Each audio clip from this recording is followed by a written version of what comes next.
কাউকে যদি কুফরি কালাম করা হয় বা জাদু করা হয়, সেক্ষেত্রে জাদু থেকে মুক্ত করবার জন্য অনেকগুলো আমল আছে। তার ভিতরে সবচেয়ে বড় আমল হলো সূরা ফালাকের আমল। নবী সাল্লাল্লাহু আলাইহি ওয়াসাল্লামকে জাদু করা হয়েছিল। লাবিদ ইবনে আসম নামে একজন লোক জাদু করেছিল।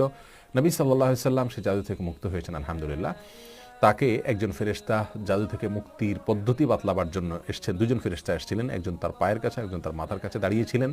তিনি সম্ভবত ঘুমিয়েছিলেন এবং স্বপ্নে দেখতে পাচ্ছেন যে একজন পায়ের কাছে ফেরেশতা, মাথার কাছে ফেরেশতাকে জিজ্ঞাসা করতেছেন এই লোকটার কি হয়েছে। বললেন জাদু হয়েছে, জাদু করা হয়েছে। কে করেছে? অমুকে করেছে। কিভাবে করেছে? পদ্ধতি বললেন।